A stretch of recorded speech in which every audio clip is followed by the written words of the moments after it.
Hargobind Punjabi Tahil Rahmani stole up to $2 million from over 500 unsuspecting freelancers by impersonating some of the most powerful female executives in Hollywood. Operating from the shadows for an entire decade, this master manipulator did not use advanced hacking tools or complex financial schemes. Instead, he used nothing but expertly altered voices, fake emails, and a bizarre psychological grip to lure victims across the globe. In this video, you will discover how a single man sitting in a room thousands of miles away managed to trick elite photographers, filmmakers, and stuntmen into draining their life savings from movies that never existed. But even more shocking is the deeply personal, twisted motive that drove him to do it, which you will see unfold as we untangle this web of illusions. To understand how this happened, you have to understand the vulnerable landscape of the entertainment industry. Hollywood is a world built on hope, temporary contracts, and intense competition. For freelancers like makeup artists, screenwriters, and photographers, getting a call from a major studio executive is the ultimate dream. In this industry, it is completely standard practice for a freelancer to front their own travel expenses for a scouting trip, with the firm promise of reimbursement later. This normal business practice became the perfect backdoor for a devastating financial trap. Between 2010 and 2020, a mysterious figure weaponized this exact industry norm, turning the desperate ambition of creative professionals against them. This predator knew exactly how the system worked, and more importantly, how to exploit the quiet desperation of those trying to make it big. The scam began to grow rapidly as the caller targeted bigger and more ambitious targets. The voice on the other end of the line claimed to be legendary film producer Kathleen Kennedy, or Sony, Pictures chief Amy Pascal, or high-profile producers working directly with Christopher Nolan. The caller offered life-changing opportunities, massive budgets, creative freedom, and multi-week projects. One of these targets was Will Strathman, a talented independent filmmaker. When he received a call from someone claiming to be Amy Pascal, offering him a prestigious directing gig, he felt his years of hard work had finally paid off. He was instructed to travel to Jakarta, Indonesia, for crucial location scouting. Like many others before him, Strathman did not hesitate. He booked his flights, packed his gear, and flew across the world, completely unaware that he was stepping directly into a trap designed to systematically drain his bank account. The financial mechanism of this fraud was brilliant in its simplicity. It was a classic advance fee scam, wrapped in the glamorous packaging of Hollywood. Once a victim like Will Strathman landed in Jakarta, they were met by a driver who seemed professional and legitimate.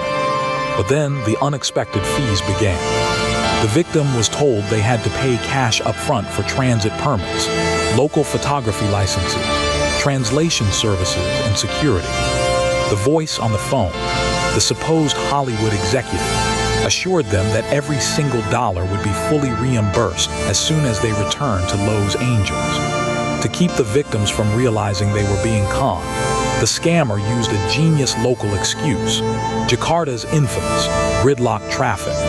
Every time an in-person meeting was scheduled at a luxury hotel or a production office, the executive would call, sounding highly stressed, claiming they were trapped in traffic or held up in an emergency meeting, postponing the encounter.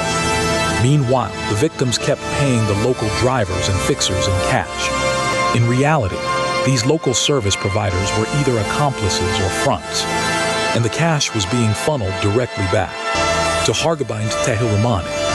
As the weeks dragged on, the first major red flags began to appear, showing that this was far more than a simple financial theft. The scammer began to display erratic, highly unstable behavior. The phone calls, which used to be professional, turned into intense psychological manipulation. The voice on the line would scream at victims for minor mistakes, make bizarre personal demands, and in some highly disturbing instances, pressure victims into sexually explicit phone conversations under the guise of auditioning or testing their commitment to the project. Despite these alarming signs, Victims found it incredibly difficult to walk away. They had already invested thousands of dollars of their own money, and admitting it was a scam meant admitting their Hollywood dream was dead. For years, the FBI showed almost no interest in the case, frequently dismissing the complaints as simple business disputes gone wrong, queen free to continue hunting new prey. The breakthrough in this decade-long mystery did not come from law enforcement, but from the relentless work of outside investigators. Enter Nicoletta Katsianas, a brilliant corporate investigator, and Scott Johnson, an investigative journalist for The Hollywood Reporter. In 2018, Johnson published a groundbreaking article that blew the cover off the entire operation, bringing widespread public awareness to the scam. Together, they began to piece together the digital and vocal footprints left by the con queen. They noticed that while the caller pretended to be various powerful women, the underlying speech patterns, specific cultural references, and digital trails points to a single source. They discovered that the voice of the queen actually belonged to a man. Through meticulous tracking of phone records, bank transfers, and IP addresses, they finally unmasked the mastermind. Hargobind Punjabi Tahil Rahmani, an Indonesian national living in the United Kingdom who possessed an uncanny ability to mimic accents and manipulate human psychology. The consequences for the victims were absolutely devastating, both financially and emotionally. Well, Strathman alone lost $54,452, completely draining his personal savings. Beyond the financial ruin, victims suffered from profound embarrassment, ruined professional relationships, and severe psychological trauma. The long run of the con queen finally came to an end in November 2020, when the FBI, working with British authorities, arrested Tahil Rahmani in Manchester, England. The arrest was publicly announced by the U.S. Department of Justice in December 2020. Even after his capture, the drama did not end. Tahil Rahmani's legal team fought extradition to the United States for years, arguing that his homosexuality, his demonstrable femininity, and his mental health issues would make him a target for extreme violence in an American prison. However, in July 2025, Tahil Rahmani lost his final high court challenge, clearing the way for him to finally face justice in a U.S. federal court. The story of the Hollywood con queen is a dark reminder of how easily our deepest ambitions can be turned into weapons against us. Hargobind Tahil Rahmani did not just steal millions of dollars.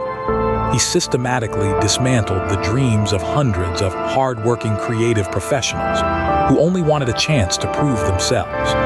He understood that in a world driven by the hunger for success, hope is often the most dangerous vulnerability of all. If you want to explore more incredible, deeply researched stories of financial deception, fallen empires, and the scams that shook the world, make sure to subscribe to the Collapse Files. Hit the notification bell so you never miss our next investigation into the dark side of wealth and ambition.